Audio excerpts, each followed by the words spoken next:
desde joven, a mí me fascinaba escuchar los relatos que hacía la gente del quehacer de su pueblo. Las tormentas, las enfermedades, la Primera Guerra Mundial, todo el quehacer administrativo e industrial del pueblo de Ciales, todo eso me fascinaba. En cierta ocasión, voy una noche, como a las 7 de la noche, que se reunían una playa de gente mayores del pueblo en la plaza, a contar las grandes cosas que sucedían en el pueblo.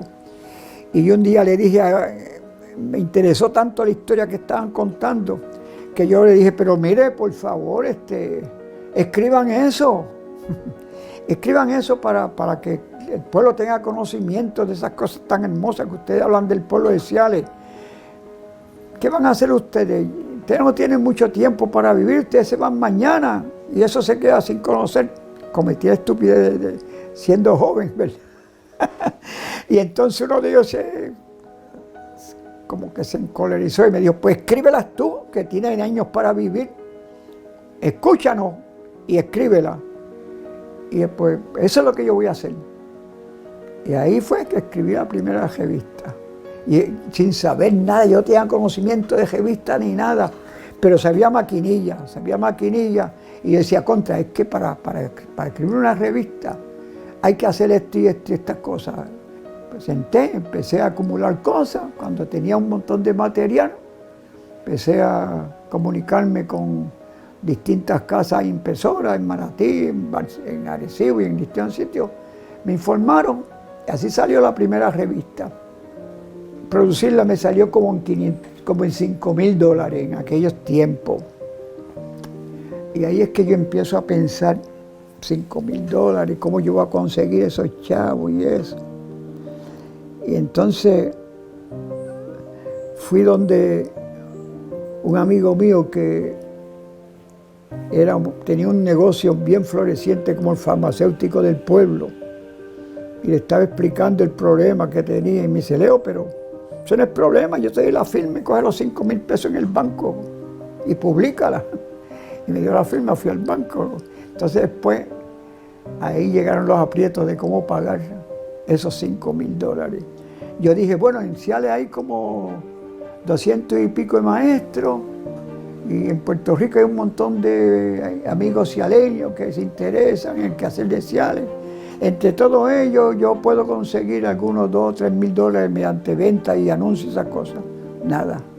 Era la primera revista. Empecé a pensar y ahí fue que empiezo a hacer excursiones con la gente de mi pueblo. Y con lo que obtenía, pagué todo. Y organicé grupos de viajeros, hice 2 grupos.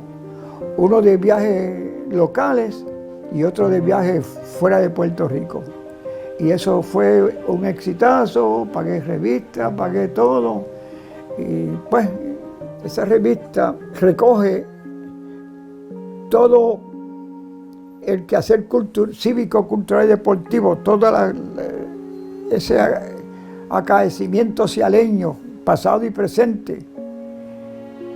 Porque el propósito de nosotros era que esas gestas, ese grito de nuestra gente, de nuestros poetas, Juan Antonio Corregel, poeta nacional, Jorge Luis Morales, poeta olímpico, y los grandes músicos de Puerto Rico y los grandes deportistas, que esa historia no se olvidara, que quedara siempre asegurada en las páginas de la historia. Y ese fue el primer compromiso con nuestra gente, dar a conocer, hacer permanente esa gesta, esos quehaceres, esa historia del pueblo cialeño en las páginas de la historia. Y lo hemos logrado, estamos lográndolo, no hemos terminado. Mi suegro, don Joaquín Torres, siempre tenía un dicho que decía, Leo, lo que tú hagas por tu pueblo está, todo lo que tú des, dalo de corazón, porque por más que des, nunca vas a dar más allá de lo que el pueblo te ha dado. Siempre eso, y ese fue unas palabras que siempre me inspiraron. Entonces decía, al pueblo hay que devolverle algo de lo mucho que el pueblo nos ha dado a nosotros.